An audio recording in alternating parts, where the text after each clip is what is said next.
Assalamualaikum warahmatullahi wabarakatuh. Ustadz, bagaimana dengan orang yang mengatakan, ya memang maulid Nabi itu belum pernah dilakukan oleh Nabi Muhammad SAW, tapi kan ini bukan bid'ah karena ada maslahatnya. Di zaman Rasulullah SAW itu belum dibutuhkan karena para sahabat sudah mengenal dan setia kepada Rasulullah SAW. Sementara zaman sekarang banyak orang yang tidak seperti itu. Ini jadi mereka mengatakan butuh acara maulid Nabi. Kita katakan bahwasanya acara maulid Nabi itu sarana apa ritual? Ritual kan? Itu bukan sarana, itu ritual. Kalau itu ritual ternyata tidak ada di zaman Nabi, ya, maka itu adalah bid'ah. Ya. Dan semua ritual yang perlu kita ketahui sudah diajarkan oleh Nabi SAW. Banyak ritual untuk mengenal Nabi, untuk mencintai Nabi banyak. Ritual dengan belajar hadis-hadis Nabi, ritual dengan sholat rawatib, dengan sholat sunnah. Kita bisa baca sirah Nabi SAW. Ya. Oleh karenanya para hadirin dan hadirat yang dirahmati Allah Subhanahu wa taala, pendapat yang kuat bahwasanya Maulid Nabi adalah suatu ritual yang tidak pernah diajarkan oleh Nabi dan para sahabatnya, maka kita pun tidak melakukannya. Dan yang lebih cinta kepada Nabi adalah para sahabat. Kalau kita bicara ini dalam rangka untuk cinta kepada Nabi, kita katakan para sahabat lebih cinta kepada Nabi SAW. Para sahabat, para tabi'in, imam yang 4 lebih cinta kepada Nabi daripada kita-kita ini. Ternyata mereka tidak pernah melakukan acara Maulid Nabi. Padahal kecintaan para sahabat kepada Nabi lebih daripada kita. Kemudian perkara berikutnya, Nabi merayakan hari kelahirannya tiap pekan sekali. Bukan tahunan, tapi tiap pekan. Yaitu setiap hari Senin, dan cara merayakannya dengan berpuasa. Bukan cara merayakannya, tapi cara bersyukurnya. Rasulullah SAW mensyukuri hari kelahirannya dengan berpuasa setiap minggu sekali. Oleh karena dalam Sahih Muslim, wasu'ila an siyami yaumil itsnain, Rasulullah SAW ditanya kenapa dia berpuasa pada hari Senin, kata beliau, zaka yaumun wulidtu fihi, pada hari tersebut aku dilahirkan. Jadi Nabi SAW mensyukuri hari kelahirannya pada hari Senin dengan berpuasa setiap minggu, setiap hari Senin. Jadi kita katakan, kalau anda ingin mencintai Nabi, ingin merayakan hari kelahiran Nabi, ikutilah cara Nabi. Bagaimana cara bermaulid Nabi? Caranya setiap hari Senin berpuasa. Bukan dirubah setiap tahun makan-makan, tidak, kebalik. Karena Nabi sudah praktekkan, Rasulullah SAW cara maulid Nabi dengan berpuasa setiap minggu hari Senin. Jangan diputar. Bismillah. Waalaikumsalam warahmatullahi wabarakatuh. Ustaz, mohon pencerahannya. Ini sudah cerah situasi, sudah bagus. Mengenai peringatan Maulid Nabi Muhammad SAW, apa hukumnya? Dan bagaimana kalau umat Islam memperingatinya? Terima kasih atas pencerahannya. Waalaikumsalam warahmatullahi wabarakatuh. Baik, saya ingin kita paham dulu akar persoalannya. Al-Quran, surah ke-61, ayat yang ke-6, paling kiri sebelah atas. Quran, surah kedua Al-Baqarah, ayat 129, paling kiri sebelah atas. Kemudian Al-Quran, surah Yunus 10, ayat 57 sampai 58. Ditutup dengan At-Taubah di 2 ayat terakhir. Taib. Sudah? Sekarang saya ingin coba kita membiasakan dulu untuk menilai sesuatu dengan penilaian secara ilmiah yang bersumber pada dalil-dalil yang ada, tidak sekedar menganalogikan dan main tebak-tebakan. Itu nggak baik dalam menyimpulkan hukum. Ya. Bismillah. Sekarang secara akademis, secara ilmiah, membahas sesuatu oleh para ulama diposisikan dulu, dispesialisasikan dulu dalam bentuk ta'rif namanya, definisi. Jadi kalau Anda ingin membahas sesuatu, kita harus sepakat dengan definisinya dulu. Ya, disebut dengan ta'rif. Ta'rif ini harus punya sifat jami' mani'. Jami' menghimpun semua unsur yang akan didefinisikan. Mani' mengeluarkan segala hal yang tidak terkait dengan definisi. Sehingga pembahasan kita akan fokus pada hal yang akan dibincangkan. Awas, hati-hati. Kita ingin berbicara tentang sesuatu, tapi kita tidak sepakat dengan definisinya. Bagaimana bisa menyimpulkan hukumnya? Dan kelemahan orang-orang sekarang, ketika berbicara hukum, dia tidak tahu apa yang dibincangkan.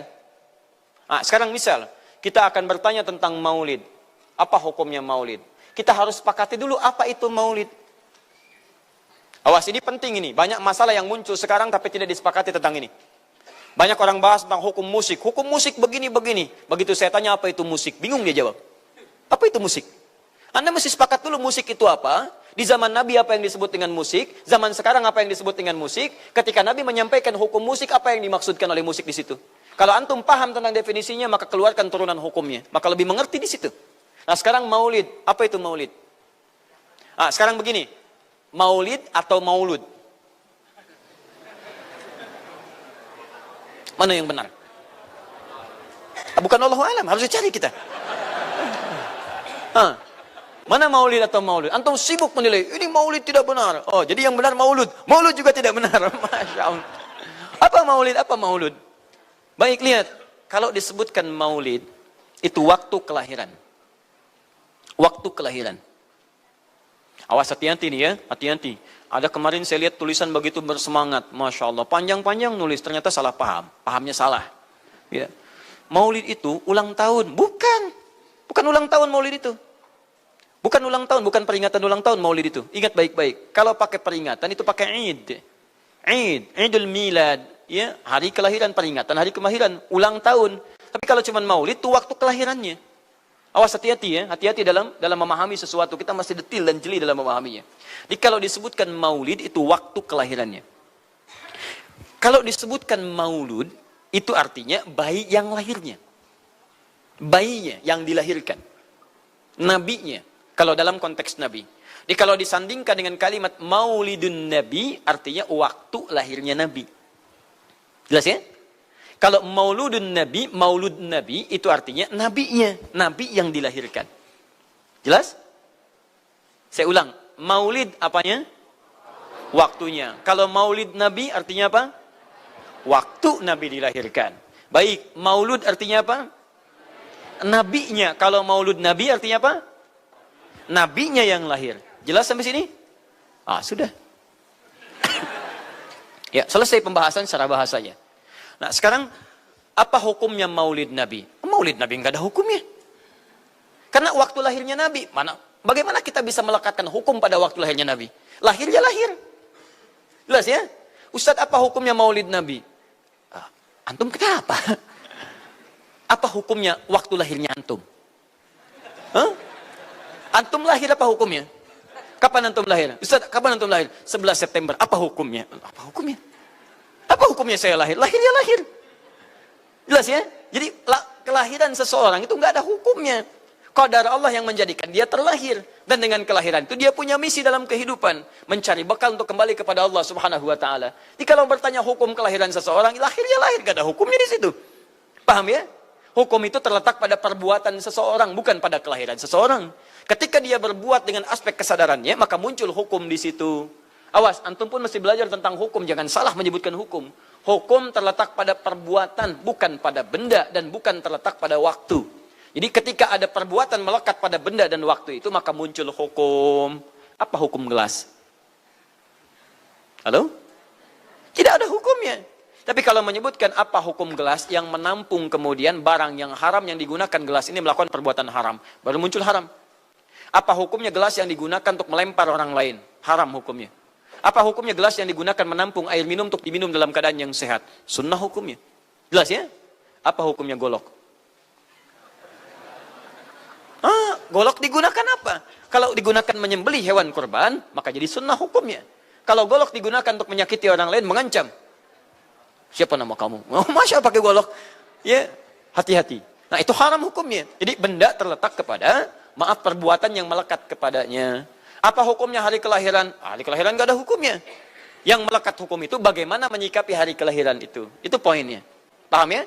Ketika ada perbuatan melekat kepadanya, maka di situ ada hukum. Maulud itu bayinya, berarti nabinya. Apa hukum maulud? Apa hukumnya nabi? Nabi yang lahir nggak ada hukumnya. Jadi kalau Anda menolak maulud dengan pengertian seperti ini, maka Anda keluar dari Islam. Kalau dalam hukum seperti ini, saya menentang maulid Nabi, berarti Anda menentang kelahiran Nabi SAW.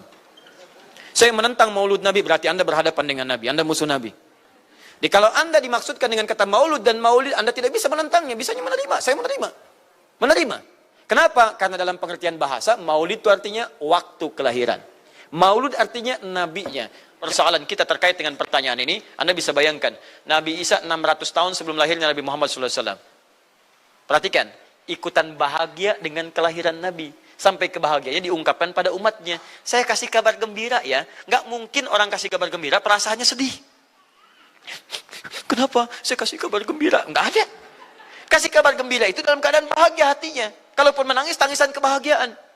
Anda bisa bayangkan, Nabi, Rasul, mukjizatnya hebat. Sekali usap penyakit sembuh. Menghidupkan orang mati, keduanya dengan izin Allah subhanahu wa ta'ala. Bahagia dengan kelahiran Rasul sallallahu alaihi wasallam. Antum Nabi bukan, Rasul bukan. Maaf, tidak punya mukjizat seperti Nabi Isa. Mayat dipanggil-panggil nggak bangun, diusap penyakit makin sakit. Tuh, lalu antum tidak bahagia dengan kelahiran Nabi, antum siapa? Nabi Isa aja bahagia, masa antum bukan Nabi tidak bahagia? Dan hebatnya, ada orang bisa bahagia, nabinya belum lahir. Biasanya sifat bahagia dalam kelahiran itu setelah bayinya lahir, bukan sebelum lahir. Alhamdulillah, alhamdulillah. Akhi, kenapa antum? Alhamdulillah, saya punya anak laki-laki namanya Abdurrahman. Kapan? Nanti setelah menikah. Masya Allah. Nikah aja belum, kenapa bisa memberikan kabar gembira? Antum kenapa, akhi? Itu lihat, akhi boy tiba-tiba seperti itu. Orang bingung. Akan bubar pengajian kalau ustadznya begitu. Ya. Jadi mustahil ada orang memberikan kabar gembira ketika bayinya belum lahir. Tapi kemuliaan Nabi Muhammad SAW menjadikan seorang Nabi Isa belum lahir, nabinya sudah merasakan gembira dan memberikan kebahagiaan pada umatnya. Kalau bukan Nabi Muhammad, mustahil. Ada kemuliaan tersendiri bagi Nabi Muhammad SAW. Setiap Rasul menantikannya. Nabi Isa menantikan. Masa antum tidak menantikan itu? Jadi kalau ada orang menolak maulid dalam arti waktu kelahirannya, maka dia telah ingkar pada Nabi Muhammad SAW. Maulud Nabi Ibrahim alaihissalam. Nabi Ibrahim, Nabi Ismail alaihissalam, keduanya meninggikan bangunan Ka'bah. Setelah selesai bangunan Ka'bah ditinggikan, keduanya berdoa di samping Ka'bah. Apa doanya? Doa maulud. Lahirnya, bayinya. Nabi terakhir yang lahir di samping Ka'bah, yang ditinggikan oleh keduanya. Ya. Wa idh yarfa'u Ibrahimul qawa'ida minal baiti wa Ismail, ayat 127-nya. Setelah selesai meninggikan bangunan pondasi Ka'bah ini, keduanya berdoa di samping Ka'bah. Di antara doanya ayat 129-nya. Rabbana wab'ath fihim rasulan minhum yatlu 'alaihim ayatika wa yu'allimuhumul kitab wal hikmah wa yuzakkihim innaka antal azizul hakim. Ya Allah, mohon utus seorang rasul dari kalangan mereka di tempat ini yang lahir di sekitaran ini. Jadi ada rasul yang lahir di dekat sekitaran Ka'bah. Hasil penelitian tidak ada rasul satupun yang lahir di dekat Ka'bah kecuali Nabi Muhammad SAW. Jadi artinya doa dua nabi tadi dikabulkan oleh Allah Subhanahu wa taala. Nabi Ibrahim, Nabi Ismail. Dan tahukah Anda, keduanya berdoa jauh sebelum kedatangan Nabi Isa. Saya pernah katakan 30 generasi sampai Nabi Ibrahim, tadi Nabi Muhammad SAW. Muhammad SAW bin Abdullah, bin Abdul Muttalib, bin Hashim, bin Abdul Manaf, bin Qusay, bin Murrah, bin Kilab, bin Ka'ab, bin Ghalib, bin Fihir, bin Malik, bin Nadar, bin Kinana, bin Khuzaimah, bin Mudrikah, bin Ilyas AS, bin Nizar, bin Mudar, bin Ma'ad, bin Adnan, bin Addi, bin Adri, bin Muqawwam, bin Nahur, bin Tarif, bin Ya'ruf, bin Yasjub, bin Nabit, bin Ismail AS, bin Ibrahim AS. 30 generasi. Ulangi Mas Boy. 30 generasi. Dari Nabi Ibrahim sampai Nabi Ismail alaihissalam, ya sampai kemudian ke Nabi Muhammad sallallahu alaihi wasallam. Anda bisa bayangkan enggak? Dua orang nabi, dua orang rasul. Gelar yang pertama Ibrahim alaihissalam Khalilullah, yang paling dekat dengan Allah. Jaminan surganya ada. Nabi Ismail disebut dengan gulamun halim oleh Al-Quran, yang paling perasa, yang paling dekat dengan Allah subhanahu wa ta'ala. Dua orang nabi paling dekat dengan Allah, disayang Allah, dijamin masuk surga. Inspirasi kisahnya sampai kita ke sekarang mendoakan kepada Allah tentang maulud Nabi, sehingga lahirnya Nabi Muhammad SAW 30 generasi setelahnya. Antum, Nabi bukan, Rasul bukan, tidak sedekat keduanya dengan Allah, jaminan surga nggak ada, hisab menegangkan, amalan berantakan. Kisah hidup antum belum tentu jadi inspirasi di masa depan. Sekarang pun tidak. Tiba-tiba antum menolak maulud, antum siapa? Kalau antum menolak maulud, berarti antum menolak Nabi SAW. Dalam pengertian baiknya. Jelas ya? Jadi kalau kemudian ada disebutkan maulid dan maulud, itu artinya maulid waktu kelahiran, maulud bayi yang dilahirkan. Sekarang bagaimana menyikapi maulid dan maulud itu? Saya tahu nabinya dilahirkan, nabinya sudah ada. Jelas ya? Maka kemudian saya pun tahu waktu kelahirannya. Bagaimana kemudian menyikapi itu semua? Maka Masya Allah, Quran surah ke-11 tadi, 10 tadi, Yunus, ayat 57 sampai 58. Kalau sampai kemudian ke 58-nya, faliyafrahu. Gembira antum. Gembira, bahagia, silahkan.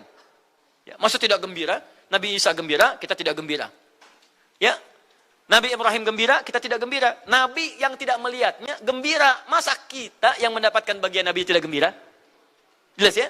Nabi yang mengharapkan hadir saat kedatangannya gembira. Kita yang mendapatkan kedatangan beliau walaupun tak mampu melihatnya dan kita menjadi umatnya, masa tidak gembira? Umat dulu bukan bagian umat Nabi Muhammad karena Nabi Muhammad tidak hadir di zamannya. Gembira dengan berita kedatangan Nabi Muhammad padahal nabinya belum datang. Masa kita yang jadi umatnya yang nabinya telah kemudian kita dapati walaupun tidak melihatnya, masa kita tidak ikutan gembira? Maka pertama kita mesti gembira. Maka yang kedua, bagaimana mengekspresikan kegembiraan itu? Maka contoh-contoh dari Nabi SAW, bagaimana mengekspresikan kegembiraan-kegembiraan dengan Nabi SAW itu, pertama Nabi sendiri menyikapi hari kelahirannya dengan berpuasa. Di hari Senin. Jelas ya? Ini bagi Nabi sendiri pribadinya. Nanti jadi hukum untuk kita. Maaf saya akan tafsirkan lebih luas karena ini jadi hukum-hukum turunan. Ketika Nabi puasa di hari Senin ditanya, ya Rasulullah kenapa engkau puasa? Kata Nabi, dzaka yauma wulidtu. Bima makna? Ini adalah hari aku dilahirkan. Hari aku dilahirkan. Jadi ini hukum kelahiran. Kalau antum misalnya masuk pada hari dilahirkan, boleh antum ikuti sunnah Nabi SAW. Apa sunnahnya? Puasa. Puasa. Kenapa puasa? Nabi SAW mencontohkan puasa. Hari Senin beliau puasa. Ketika antum puasa Senin, bukan cuma puasa sunnah, tapi ada nilai di situ. Nah kalau hari lahirnya antum bertepatan dengan hari yang tidak diperkenankan puasa, seperti Jumat misalnya, hari kita bahagia, maka kata para ulama, ambil hikmah dari nilai puasa itu. Puasa itu kan dua hikmahnya. Satu, meningkatkan ibadah yang baik. Kedua, mencegah maksiat. Silahkan cek, bukankah saat puasa ibadah antum meningkat? Silahkan cek, saat puasa. Jangankan yang fardu, yang sunnah dikejar kan? Jangankan Quran yang dibaca, Al-Quran dibolak-balik. Maksiat ditekan, tidak ada orang puasa maksiat. Tidak ada. Ya, bahkan pelaku maksiat pun saat puasa, libur maksiatnya. Minimal takut batal puasanya. Jangankan maksiat, maaf, mencela orang pun dia tahan. Berdusta dia tahan. Jam 5 bu, tinggal 1 jam mau buka. Dicela orang habis-habisan. Oh, nggak balas dia. Kenapa nggak balas? Kan biasanya antum keras. Habis maghrib. Oh, habis maghrib. Luar biasa. Habis maghrib tuh. Begitu maghrib lupa. Habis maghrib lupa. Ya, kenapa? Dia jaga. Jadi hikmah orang puasa itu kalau sudah puasa, ibadahnya meningkat, maksiatnya hilang. Jadi kalau antum ikut rajin puasa, ibadah tidak meningkat, maksiatnya tetap ada. Ada yang salah dengan puasa antum. Makanya ketika datang hari kelahiran, sebetulnya yang paling tepat, kalau antum bertepatan dengan waktu-waktu sunnah puasa, antum puasa. Senin, antum puasa. Tapi kalau tidak bertepatan dengan waktu itu, hikmah puasa yang antum ambil. Antum koreksi diri sampai dengan hari kelahiran itu, berapa banyak ibadah sudah antum kumpulkan, berapa maksiat antum harus tangisi. Itu hikmah terbesarnya. Nah, sekarang bagaimana para sahabat menyikapi kelahiran Nabi SAW, kedatangan Nabi SAW, dan menyikapi keberadaan Nabi SAW. Bukan cuma lahirnya, tapi setiap kedatangannya. Nabi datang dari Madinah, dari Mekah ke Madinah disambut oleh para sahabat yang ada di sana. Nabi datang dengan perang Tabuk, dari perang Tabuk disambut oleh para sahabat di sana. Tala al-badru alaina min thaniyatil wada'i, wajaba syukru alaina mada'alillahi da'i. Masya Allah, disambut dengan madid. Bukti kesenangan mereka kepada Nabi SAW. Ada yang memuji Nabi SAW seperti Hasan bin Thabit. Buat puisi-puisi memuji Nabi. Seperti Zuhair bin Abi Salma. Tadinya musuh Nabi, begitu masuk Islam memuji Nabi SAW. Ada yang lagi kemudian menghormati Nabi dengan kedatangannya. Dengan mengikuti Nabi kemanapun. Nabi mencontohkan, amalkan. Nabi mengajarkan, ikuti. Masya Allah. Begitu Nabi meninggal, diabadikanlah kemudian nilai-nilai penghormatan itu. Ada yang menulis sejarah tentang Nabi. Ada yang menulis pujian kepada Nabi dalam bentuk sholawat. Ada yang menulis tentang amalan-amalan Nabi. Ada yang menulis tentang pengajaran-pengajaran Nabi. Dikumpulkan dan sampailah itu kemudian kepada kita semuanya. Dan itulah cara terbaik menyikapi tentang maulud dan maulid. Apa cara terbaiknya? Keluarkan ayat-ayat Qur'annya. 1. Quran surah ke-33 ayat 21-nya. Laqad kana lakum fi Rasulillahi uswatun hasanah. Sungguh ada pada diri Nabi SAW suri teladan terbaik untuk kita. Maka jika antum misalnya hadir momentum kelahiran Nabi SAW, maaf, biasanya kalau ada momentum-momentum tertentu orang bersemangat untuk mengingatnya. Silahkan cek. Hari pahlawan, ingat para pahlawan. Hari pahlawan berakhir, tidak ingat lagi. Hari kemerdekaan, ingat sampai pinang dipanjat-panjat. Begitu dipanjat, kenapa panjat pinang? Masya Allah, menghormati pahlawan. Pahlawan sampai naik panjat pinang. Luar biasa. Ada yang tarik tambang, ya, menghadirkan energi para pahlawan. Antum bisa bayangkan, momentumnya ada. Begitu hilang itu semua, tiba-tiba hilang lagi kemudian ingatan kita. Artinya, selalu ada momentum untuk mengajak kita mengingat sesuatu. Begitu Ramadan, ingat lagi amalan. Hilang Ramadan, hilang lagi kemudian amalan. Nah, jadi apa yang terbaik dihadirkan? Ketika ada momentum itu, maka para ulama kemudian mencoba untuk menampilkan nilai-nilai tadi untuk mengembalikan kita pada tuntunan Nabi Sallallahu Alaihi Wasallam. Maka ditulislah kemudian sirah-sirah Nabi, disampaikan untuk mengenalkan Nabi Muhammad Sallallahu Alaihi Wasallam. Mumpung mereka ingat, disampaikanlah pengajaran-pengajaran tentang Nabi, disampaikan ada pujian-pujian salawat kepada Nabi. Kalau yang dimaksudkan tentang nilai-nilai ini, maka dari dulu sudah ada, sudah ada. Dan yang sudah ada ini tidak dibatasi dengan waktu. Bukan muncul Rabiul Awal saja. Rabiul Awal ke Safar, datang lagi itu. Safar sebelumnya Safar, Rabiul Awal, kemudian ke Rabiul Akhir, muncul itu. Ke Jumada, muncul itu. Jadi maulid itu tidak dibatasi dengan waktu. Setiap waktu itu maulid. Maulud tidak dibatasi dengan waktu. Setiap waktu itu maulud. Tapi kalau ada momentum bersamaan dengan waktu kelahirannya, kemudian kita hidupkan untuk mengenal kepada Nabi, dalam bentuk yang tadi disunahkan dalam Al-Quran dan Sunnah, itu tidak ada masalah. Jadi kalau antum pahami setiap yang tidak ada contohnya itu bid'ah, Masya Allah, maka akan ada banyak bid'ah dalam kehidupan. Mushaf itu bid'ah, karena nggak ada contohnya zaman Nabi SAW. Antum dari ujung kepala sampai ujung kaki itu bid'ah, karena antum tidak ada zaman Nabi SAW. Ya, jadi jangan langsung menilai bahwa setiap maulid itu bid'ah. Bukan. Kalau momentum itu ingin diisi dengan ta'lim, ingin memperkenalkan Nabi, ingin mengajarkan syariat-syariat Islam, maka itu tidak ada masalah. Itu mengamalkan petunjuk-petunjuk ayat, bukan mengkhususkan di waktu itu, bukan. Karena ta'lim itu dibuka di setiap waktu, tapi menjadikan waktu itu untuk momentum, karena setiap orang sedang ingat Nabi pada saat itu. Das ya? Kapan lagi kita mendapati orang ingat Nabi? Maka ajarkan itu dan pesankan pada saat itu. Teman-teman, jangan cuma pada waktu ini ya, setiap waktu kita amalkan ingatan kita kepada Nabi sallallahu alaihi wasallam. Dan itulah cara terbaik untuk memberikan penjelasan kepada masyarakat untuk mencintai Rasulullah sallallahu alaihi wasallam. Paham ya? Jangan seketika, oh ini maulid bid'ah, Masya Allah. Antum tuh bid'ah dari kepala sampai kaki. Ya. Saya luar biasa kesal. Kadang ada orang bikin perbandingan begini. Maulid Nabi, maulid. Zaman Nabi tidak ada coret.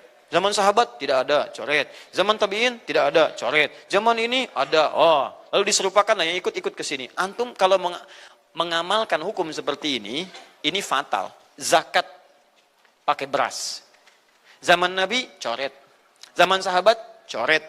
Ya, zaman tabi'in coret. Zaman ulama coret. Zaman antum ada bid'ah antum. Cara menyimpulkan hukum bukan seperti ini. Lihat turunannya, lihat dalilnya, lihat pemahamannya, lihat turunan-turunan fikihnya. Ya, bagaimana bisa zakat pakai beras ini jadi? Padahal contoh nggak ada, dalil nggak spesifik. Ayo coba temukan, Nabi zakat pakai beras, temukan. Kalau antum menemukan, Masya Allah, saya bermohon kepada Allah supaya Allah mempercepat hajinya antum dan masuk surga tanpa hisab. Tiap hari saya doakan. Tidak cukup dengan amin, cari dulu. Cari di setiap hadis Nabi zakat pakai beras. Saya sampaikan pada antum, sampai kiamat kurang 2 hari, antum nggak akan temukan. Sehari lagi buat sadar, ngapain nyari? Ya. Karena Nabi tidak pernah bersentuhan dengan beras. Silakan cari di kitab hadis palsu pun, sepalsu-palsunya nggak akan ditemukan. Capek pemalsu hadis mengarang hadis palsu tentang itu. Nggak akan didengar, nggak akan dilihat. Kenapa? Karena tidak ada. Ya, kata Muawiyah, hadza irqun, itu makanan pokok. Nabi zakat pakai kurma, pakai gandum. Ya, lihat, karena itu makanan pokoknya. Makanya setiap makanan pokok yang digunakan, kata para ulama, mendekati kaidah usul fikihnya. Lihat, kaidah usul fikih diambil di sini. Setiap yang punya keserupaan dengan itu, sekalipun teksnya tidak jelas langsung menunjuk, itu ada isyarat, namanya qarinah namanya. Kalau ada isyarat menunjukkan kepada itu, maka boleh digunakan sebagai alternatif lain dari makanan pokok yang tidak didapati di masa kita dengan generasi yang berbeda. Tapi kalau makanannya sama di setiap generasi, dia zakatnya pakai itu. Makanya orang Arab sampai sekarang pakai kurma, ada yang pakai gandum. Kita makanan pokoknya bukan itu. Antum makanan pokoknya apa? Beras, Masya Allah, beras. Baik pemirsa, beras itu makanan pokok bagi hewan yang bertembolok ya. Ayam, bebek itu beras. Baik, makanan kita nasi. Dan nasi bersumber dari beras. Baik, nasi bersumber dari beras. Jadi kalau kita ingin zakat pakai beras, boleh tidak? Nah, lihat bagaimana cara pendekatannya. Dalil belum ditemukan aslinya. Seperti maulid tadi, menyikapi dengan taklim macam-macam, nggak ada nas aslinya. Tapi korinahnya ditemukan, sama-sama makanan pokok, sama-sama taklim, sama-sama meminta untuk ikut ajaran, sama-sama mereka ingat tentang Nabi SAW. Maka semua hukum itu kita terapkan, jadilah hukum terapan dalam kehidupan kita. Paham? dan itu tidak disebut dengan bid'ah. Jelas ya? Bid'ah. Alhamdulillah.